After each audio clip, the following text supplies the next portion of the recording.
Everyone called it an equal split. I called it the most expensive lie my family ever told. I'm writing this from the parking lot of a notary's office in suburban Ohio.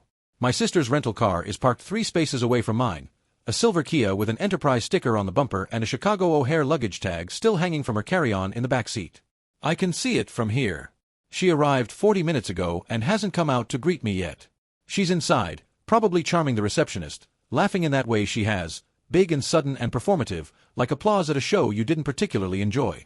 I've been sitting in this car for 11 minutes, listening to the engine tick as it cools. I told myself I'd go in when I was ready. I'm not sure what ready feels like anymore. Her name is Diane. She's 41. She's lived in London for the last decade, and before that Barcelona, and before that she spent 2 years in Portland, finding herself, which, as best as I can tell, meant waiting tables at a vegan bistro and dating a man who made artisanal candles. My name is Rachel. I'm 37. I have lived in the same 4-mile radius my entire adult life. For the last 10 years, I have lived in the house we are about to sell. The house at 4417 Maple Drive. 3 bedrooms, 1.5 baths, a kitchen that smells permanently of my mother's chicken paprikash, a basement my father used as a workshop until his hands got too stiff with arthritis to manage the tools. The house where I learned to drive, where I came home crying after my first real heartbreak, where I have spent the last decade of my life making sure 2 aging people had someone who showed up. Today, my parents have decided to sell it. And they have decided, after what I understand were several long phone calls with Diane, that the proceeds should be split equally. 50% for the daughter who was here. 50% for the daughter who wasn't. I'm going to tell you the whole story. Not because I want sympathy, though I won't pretend I don't need some. But because I spent a long time feeling like the choice I made, to stay, to show up, to be the one who answered the 2 a.m. calls, was invisible. And invisible things have a way of becoming lies you tell yourself about your own life, if you're not careful. Background: what 10 years looks like from the inside. Let me tell you what staying looked like, practically speaking, because I think people sometimes imagine caregiving as something gentle and episodic, a weekend visit here, a doctor's appointment there. A warm montage set to soft music. It isn't. My father, Gerald, had his first cardiac event in the spring of 2015. I was 28.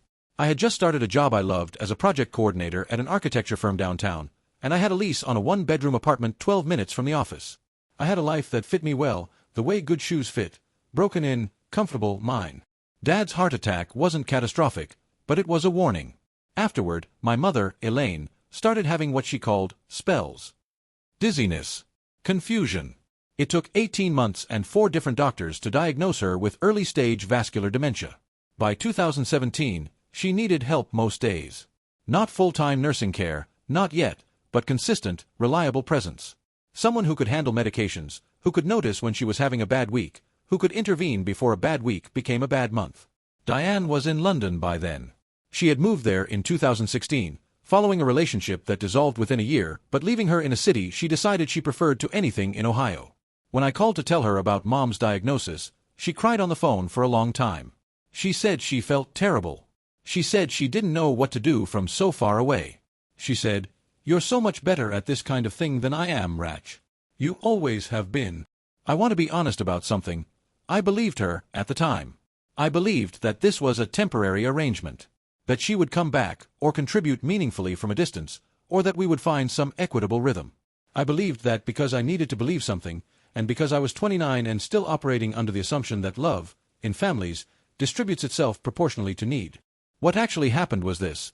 Diane visited in 2018, for 11 days in August.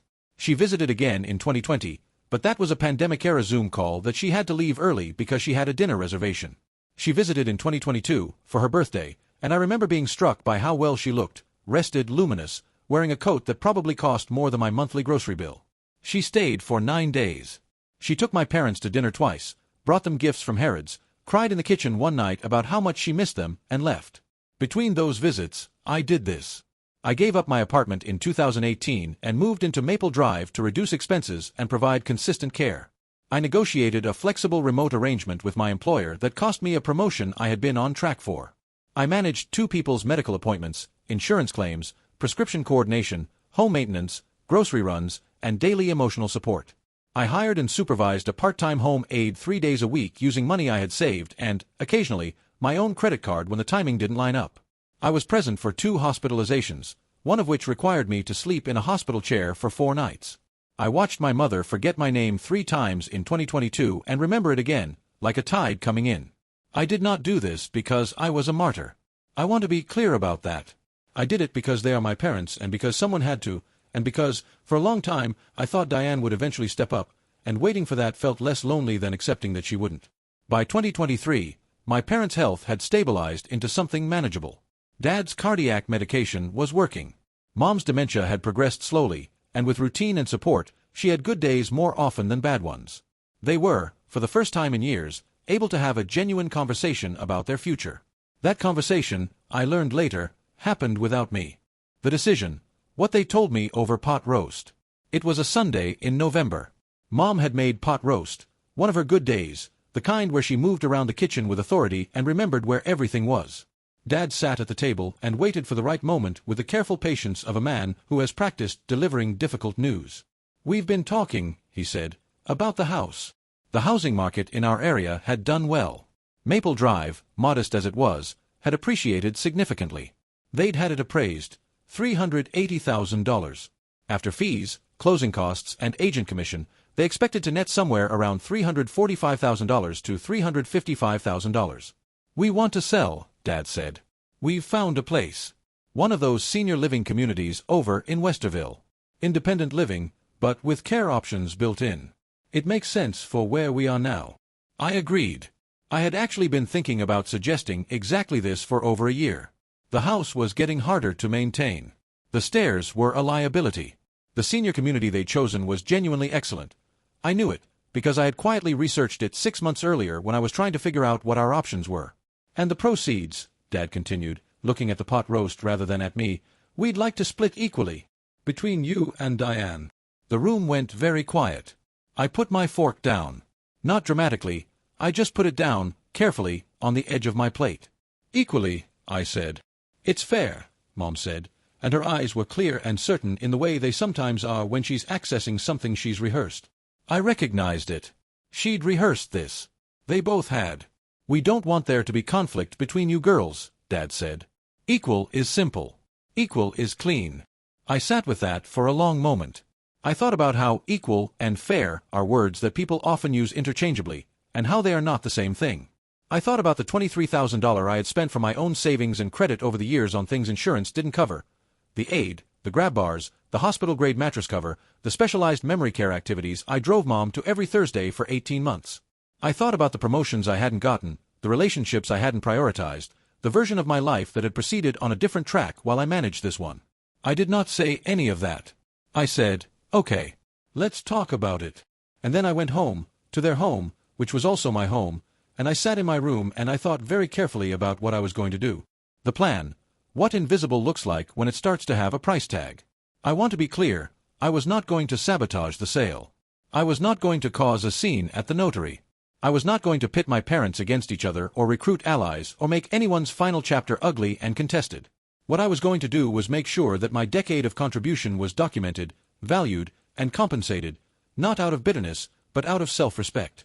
Because the version of events in which I walk out of that signing with $172,500, the same amount as the sister who visited 3 times in 10 years, is a version of events that makes a lie out of every choice I made. I called a family law attorney named Patricia Howe.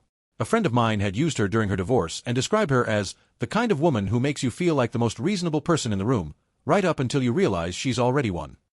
I liked that description. Patricia listened to me for about 40 minutes without interrupting. Then she said, "This isn't uncommon. And you have more options than you might think."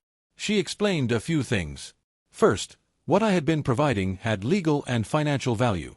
Caregiving services, when provided by a family member in lieu of paid care, can be quantified by hour, by type of service, by market rate.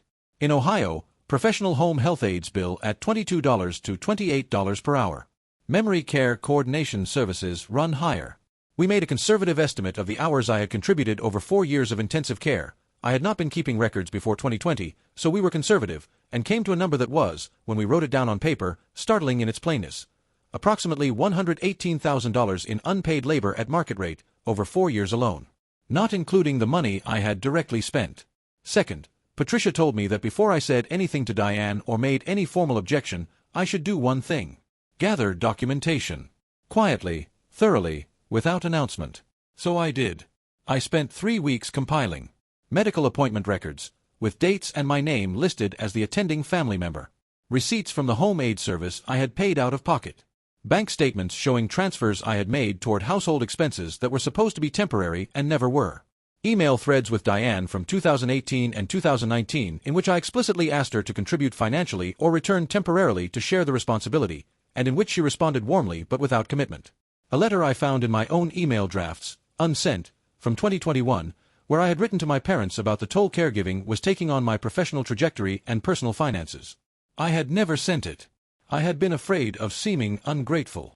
I also, quietly, spoke with a financial planner named Doug, who helped me calculate what I would have earned, saved, and invested differently over 10 years if I had not restructured my career around my parents' needs. That number was more painful than any of the others.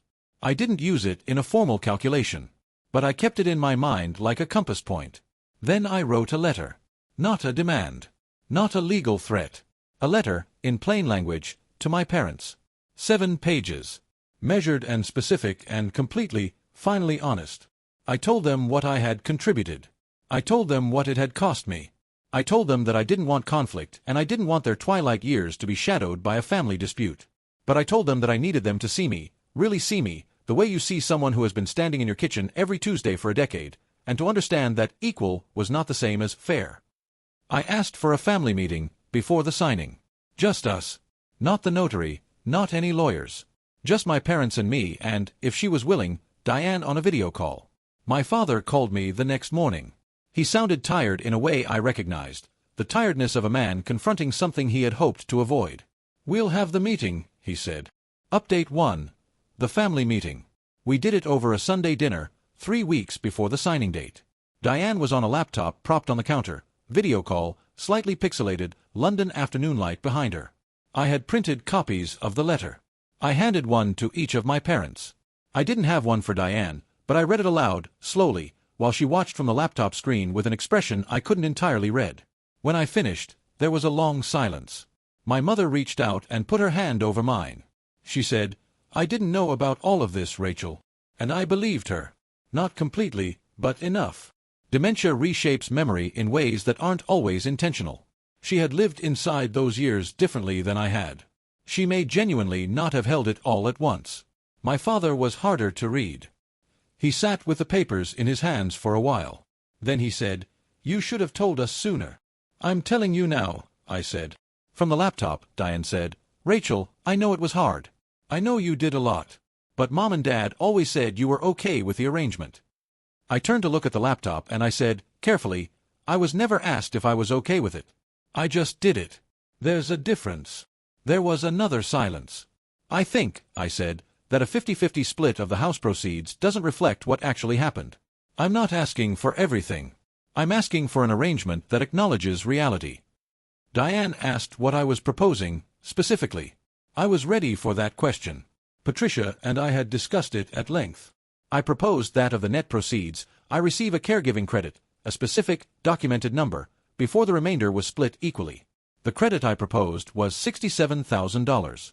Far less than what Patricia had calculated as the market value of my labor. Far less than the full financial impact on my career. But a real number, with real documentation behind it, for real work. Diane said she needed time to think. My father said he thought that was reasonable. My mother said, "You were always here, sweetheart," and squeezed my hand. Update 2. What Diane did next. I should tell you that I didn't expect Diane to agree immediately. I expected a period of negotiation, some hurt feelings, possibly a call from her suggesting I was being mercenary or that I was trying to exploit our parents' assets. What I did not expect was the email she sent my father 4 days later, CC to me, I imagine by accident or possibly by a kind of social carelessness that has always been her defining quality, in which she outlined her concerns about my financial motivations and suggested that I had perhaps developed a transactional view of caregiving that reflected poorly on my character. I read that email 3 times. Then I forwarded it to Patricia. Patricia said, "Good. Now we have a record of her position." I also, quietly, did something I had been considering for weeks. I contacted the senior living community where my parents were moving and had a long conversation with their intake coordinator. I explained the family situation and asked what the transition process looked like. I wanted to understand what my parents would need in the coming months, not as a legal maneuver, but because someone needed to think about it, and Diane was in London writing emails. I also reached out to my parents' accountant, a man named Howard who had managed their finances for 20 years and who knew our family well. I asked Howard, with my parents' permission, to provide a letter summarizing the household financial contributions that had come from my personal accounts over the years. He did so, without drama, because the records were simply there. I compiled this into a quiet, clear, organized folder and sent it to Diane with a note that said, "I'm not trying to fight. I'm trying to be seen. These are the facts. I hope we can resolve this the right way." She didn't respond to that email, but she booked her flight to Ohio. Update 3. She arrived. Diane landed at Columbus on a Wednesday evening. I know because my father told me he'd offered to pick her up and she declined, said she'd get a rental, wanted to be flexible. She was staying at a Marriott downtown, which I mentioned not to be petty but because our parents had suggested she stay at the house, in her old room, and she'd said she preferred the hotel for logistical reasons. I saw her for the first time Thursday morning, at my parents' kitchen table. She looked good, the way she always looks good, effortless in that expensive, constructed way, wearing a blazer over a linen shirt, her hair the kind of natural-looking that costs significant money to maintain. She hugged me, briefly and with one hand at an awkward angle, and said, "You look tired, Ratch." "I am tired," I said. "I've been tired for a while." We sat down and had coffee and my mother made eggs, and for about 20 minutes we performed the ritual of a family breakfast, asking about flights, about the weather in London, about whether Diane had adjusted to the time zone. And then Diane put her coffee mug down and said, "I want to talk about the letter." "Okay," I said. She said she understood that I had done a great deal for our parents. She said she was grateful. She said she had always known, in the back of her mind, that the burden was unequal. She said the word burden and I saw my mother flinch slightly and I stored that observation away. "But," Diane continued, "I'm not sure a financial arrangement like this sets a good precedent. It feels like we're putting a price on something that shouldn't have a price." I said, "You mean on my labor?" She said, "On family." "Diane," I said, and I kept my voice very even, "the home health aides I hired, the ones I paid for out of my own pocket for 6 months while we figured out the insurance, they were family?" She didn't answer that directly. I said, "The work has value. The only question is whether that value is acknowledged or not. I'm not asking for extra. I'm asking for accurate." We went around this for another hour. My father said very little but watched both of us with the careful attention of a man who is finally seeing something he had been looking away from. My mother, in one of her clearest and most articulate moments, said to Diane, "She was here. Every time I was scared, she was here." Diane cried. Genuinely, I think, she is not an entirely cold person. She cried and said she felt terrible and that she wished things had been different and that she had always wanted to come back but life had gotten so complicated. I sat with that. I let her feel it. And then I said, gently, "I believe you. And I still need what I'm asking for." Update 4. The night before. The signing was scheduled for Friday at 2 p.m. Thursday night. Patricia called me. She had received a brief email from Diane through an attorney Diane had apparently consulted, a London-based solicitor, which was slightly baffling given that we were dealing with Ohio property law, but consistent with a kind of grand gesture that's substitute for substance. The letter indicated that Diane was open to a modified arrangement, but wanted the caregiving credit reduced to $40,000. Patricia and I discussed it. The honest answer is that $40,000 was not what the work was worth, but it was real money. And the alternative, a contested signing, a potential delay in the sale, my parents caught in the middle of a legal dispute during what should be a peaceful transition, was not a price I was willing to make them pay. I called my father that night. Late, after 11. He picked up on the second ring. "Dad," I said, "if I accept less than what I asked for, I need you to hear me say out loud that you understand what I did. Not as a transaction. Just as a truth between us." There was a long pause. And then my father said, "And I'm going to remember this for the rest of my life. Rachel, I know what you did. I knew while you were doing it.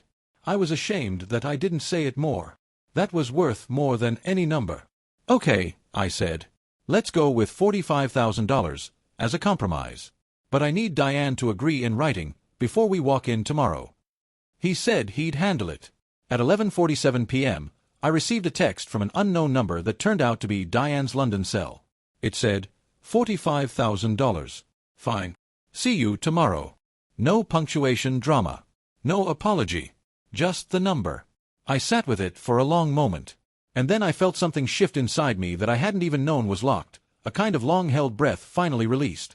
Resolution, The signing. The notary's name is Catherine. She's efficient and professional and has a small cactus on her desk that I found oddly comforting. She walked us through everything with practiced calm: the deed transfer, the disbursement paperwork, the escrow timeline, the various signatures on the various lines. The agreement Patricia had drafted, a simple witnessed document outlining the modified distribution, signed by both Diane and myself and acknowledged by our parents, was incorporated into the disbursement instructions without drama. $45,000 off the top to me. The remainder divided equally. In real numbers, the house sold for $377,000. After fees and costs, net proceeds came to approximately $347,000. My caregiving credit, $45,000. Remainder, $302,000, split evenly, $151,000 each. My total, $196,000. Diane's total, $151,000. Not a perfect accounting. Not even close to the full picture. But visible. Documented. Real. We signed everything by 3:15.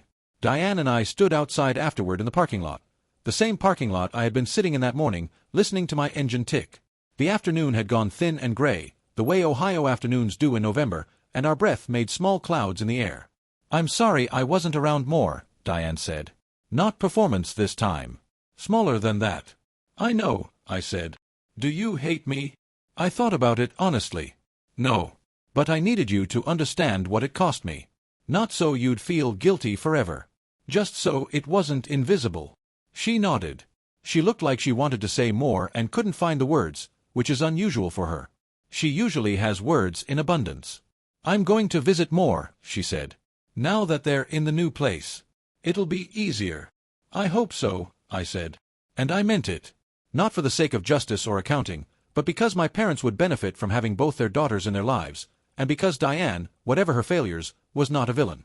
She was someone who had made choices, as I had made choices, and who was only now beginning to understand what those choices had meant to someone else. We hugged again, in the parking lot. Better than the morning hug. Still awkward, but honest. She drove away in her silver Kia. I sat in my car for another few minutes. Afterward, what I know now. I've been in that car a lot today, sitting and thinking. Old habit. Here is what I know. I know that I would make the same choices again, not because they were costless, but because they were mine, and because my parents deserved someone who showed up. I don't regret the years on Maple Drive. I regret that no one looked me in the eye and said, "We see you, we know what this is taking," until I made them. I know that fairness doesn't happen automatically. In families, as in most things, the people who are present and consistent and quiet about their own needs tend to become invisible precisely because of those qualities. The only thing that changed that was documentation, honesty, and a very good attorney. I know that $45,000 is not a complete accounting. It's a down payment on acknowledgement. And sometimes that's what justice looks like. Not the full sum of what was owed, but the formal recognition that something was owed at all. I know that Diane and I are not done. We are at the beginning of something, an honest version of our relationship that has never quite existed before, because it was always mediated by absence and by my willingness to absorb what she wasn't doing. What we are now, I don't entirely know. But it's real in a way it wasn't before.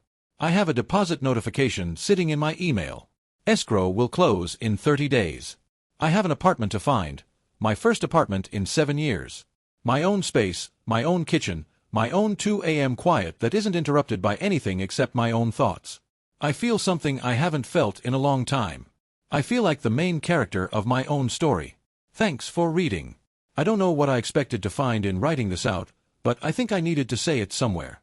If you're in a situation like this, if you're the one who stayed, the one who managed, the one who's watching your sacrifice get divided into equal parts, please know, document everything. Know what your time is worth. And find your Patricia. The house on Maple Drive goes to new owners in 30 days. I'm okay with that. I got something back that mattered more. Edit. To everyone asking, yes, the $45,000 agreement is legally binding and fully incorporated into the closing documents. Patricia made sure of that. To the people saying I should have asked for more, maybe. But my parents are moving into a new chapter of their lives, and I wanted them to get there without carrying a war between their daughters. Some prices aren't worth it. To the people saying Diane got away with it, I understand that feeling. But I didn't do this to punish her. I did it to stop disappearing. There's a difference.